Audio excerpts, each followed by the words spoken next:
Hello, my name is Miss, and a while ago I did a 3D animation for a friend.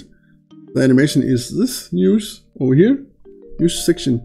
He does retro computer streaming like I do, and he wanted an intro animation for his news section. So I thought it could be fun to surprise him with a little animation, so I made this for him, and I've been getting some questions about how I set up this animation. So I thought, let's ring it. Let's take a little behind the scenes on this animation to show you a little about how it is, how it's set up. The animation is made in Blender, and I composed the music as well in Studio One.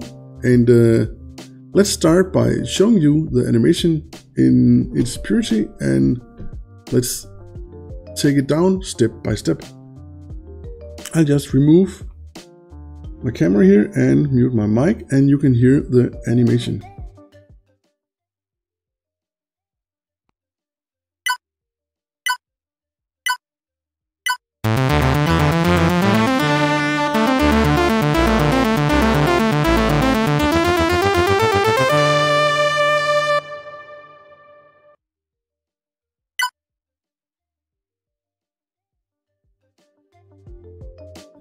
And that's about sums it up.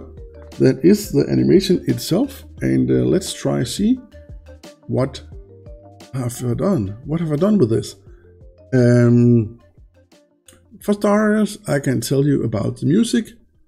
I composed the music in Studio One, and as I want to be inspired by the old computers that he is streaming, I found a VST plugin that is free, which can do various Commodore 64 sounds.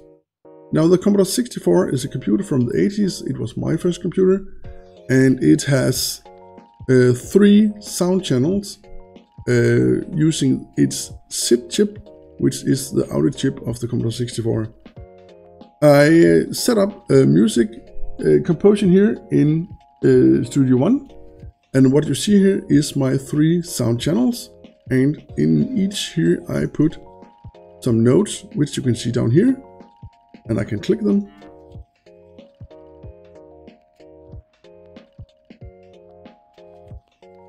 That is the various notes that I put in. I inserted to compose the music. And let's check out the 3 channels. The first channel here, if we show that, it is the treble of the background in the music. It sounds like this. Just need to enable this, and here you go.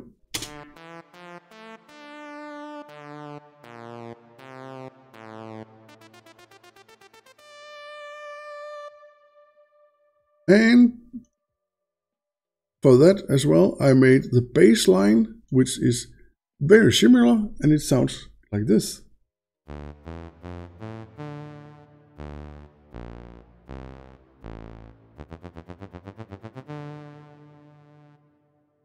And then we have the lead itself, and it sounds like this.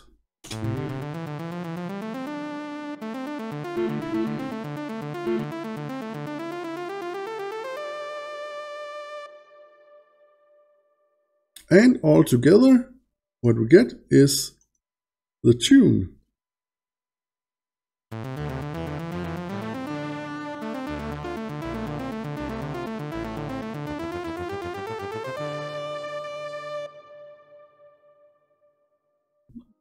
That's about it, and we can then go into Blender and check out how I set up the scene. So I'll move this, and I'll crawl down here in the corner and go into Blender. In the beginning of the animation, we start by having a clock. I just made a circle here, and I duplicated that around in the circle to get all the dots, and I put in the clock arms here. And the clock arms are just simple boxes with a bevel modifier. As you see, doesn't get much more simple than that. And I modeled a tube cylinder and beveled that as well. You can see here. Very, very simple models. Same goes through here. Just a box with some bevels on to catch the light, so we get the nice reflections here. I then set a null up here, which I use, or an empty, which I use as the focus for the camera, which is up here. So if we go into camera view now, we can see the camera is looking straight down on the clock, and the arm here for the seconds I animated. Down here you can see the keyframes, so it ticks every second. And then the rest of the clock I set to 7 o'clock because that is the time where he starts his stream. So I then have the camera animated to fly down. If you select the camera here, you can see in the beginning it flies down and then through the plates and down into the inside. And this is the scene itself. It is covered by this glass plate, which I fade out using materials. If I split up here, you can see, if I go to my shader editor, I have here an animated material. This is the material for the plate, and then I mix it with transparency, as you see.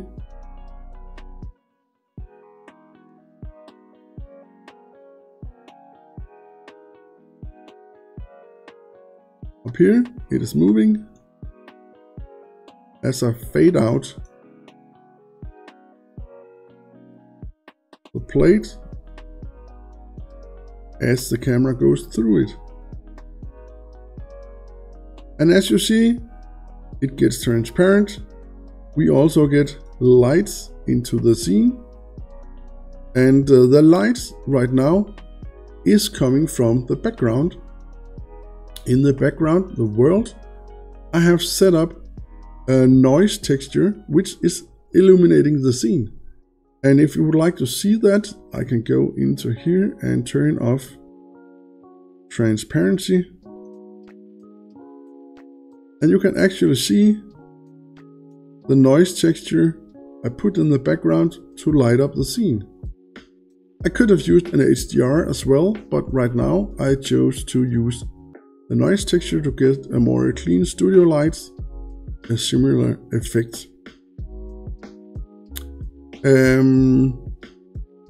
As you see in here, we can see the different parts of the animation. Let's just focus on this. And I have told the camera, it comes here, I've told that it should add a constraint to track the Earth. So it will always be facing the Earth down in the middle. So when I start animating the Earth and it pops up, the camera will follow it. As you see, if we move to camera view here, the camera automatically follows the Earth. So, quite simple. If we break apart some of the items here, in the scene we had the top plate, which was causing the background for the clock. We have the outside here, which is the map. This is just a cylinder which I have mapped with the world map. And then I animated it to rotate, and I use that a lot in the animation to set it up to rotate automatically, because I got keyframe and keyframe and keyframe and keyframe, and it gets kind of boring. But if I set it up automatically, I can set in a formula to get it to rotate. Let's show here a simple way. Mesh cube. Move it up here. Now I can set a keyframe here that I wanted to rotate, and I wanted to rotate, and I wanted to rotate. But as long as I just want them to rotate around, I can set up here to say like this, frame, and divide it by a number which will cause it to rotate at a certain speed. So if I say divide it by 20, you see it becomes purple because now there is a driver in this setting, and I do not have to think about this anymore. If I play the animation, you can see the cube is rotating automatically. If I change this number here, let's say 60, you will see it is rotating a lot slower. And by doing this, I can get everything in a scene to rotate quite simply. Let's remove that and go down here into the scene. The top part here, you can see the map. Again, a formula to rotate. Let's hide that so we can see what is inside. Let's take the top, hide that. Inside here we have a lot of layers. All this is just simple rings. As you see, if I go to edit mode here, simple disks of various kinds. Very, very simple disks. I even got a little error here, I see, where I stretched something. Didn't notice that before now. And all this here is also small disks with a bevel, and that's it. I then duplicate those around using the spin tool. I don't know if you are aware about the spin tool. I can show you a small demonstration here. If we take, let's say, a cylinder here, move it up, scale it down like this, and I can move it out here, and then I can tell the pivot point to be at the 3D cursor, which is at center.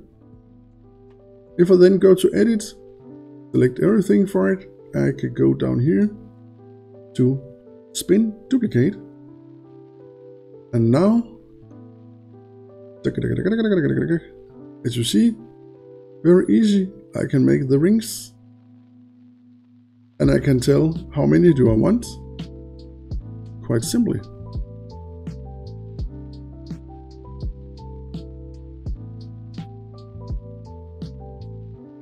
And that's how I made all these dots out here around the object.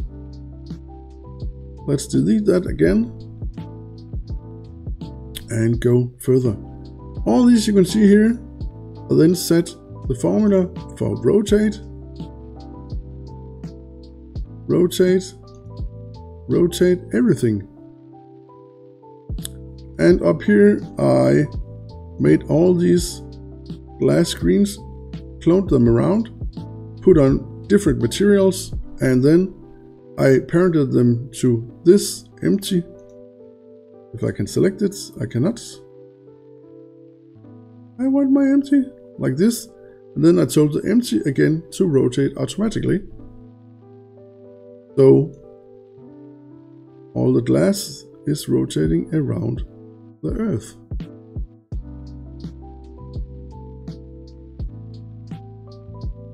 So all this is automatically set up, and I just have this one, which I lift up with the Earth, rotating on it as well.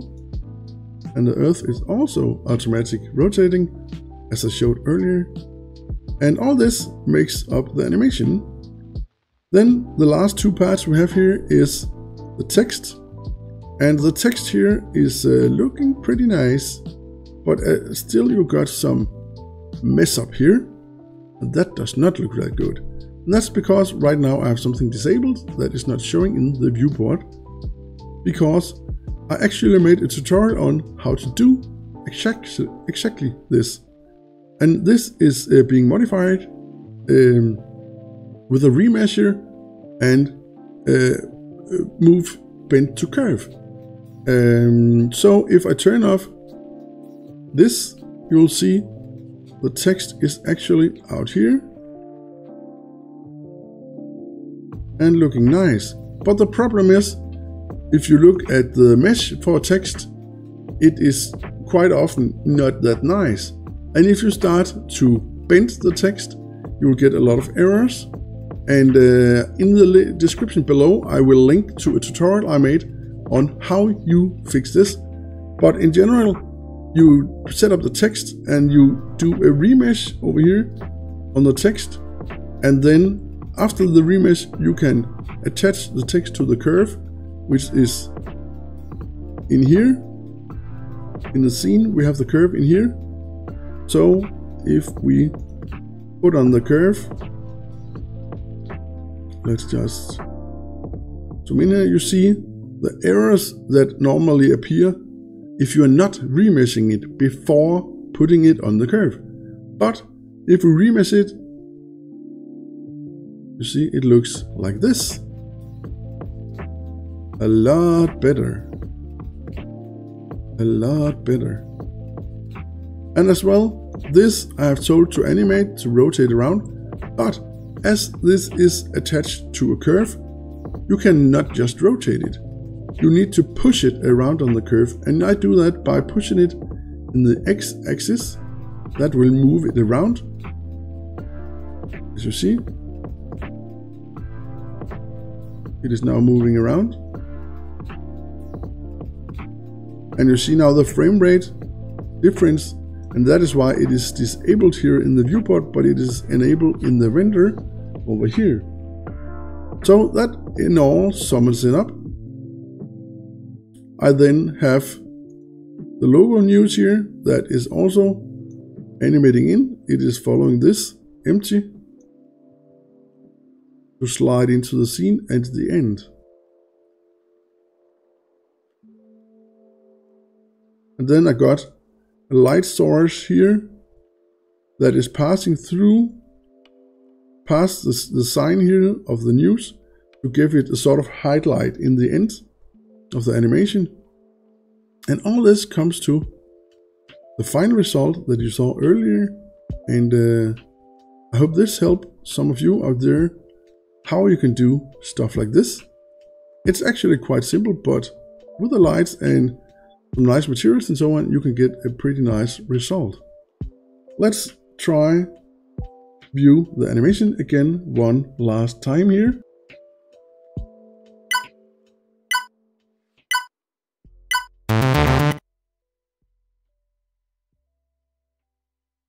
Also, you can see here in the start, I have a depth of field with a focus on the camera.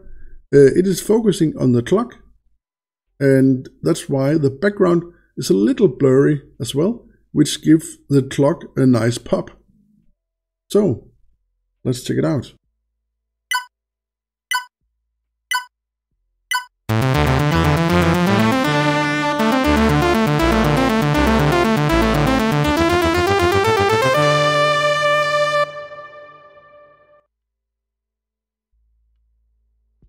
And that's about it for this scene. I hope this is helpful for you, and remember to check out my tutorial that I put in the descriptions on how to do this remeshing of the text to make better text for curved animations like this. My name is Mish, and check out my channel and throw a follow if you have not, and I'll see you around.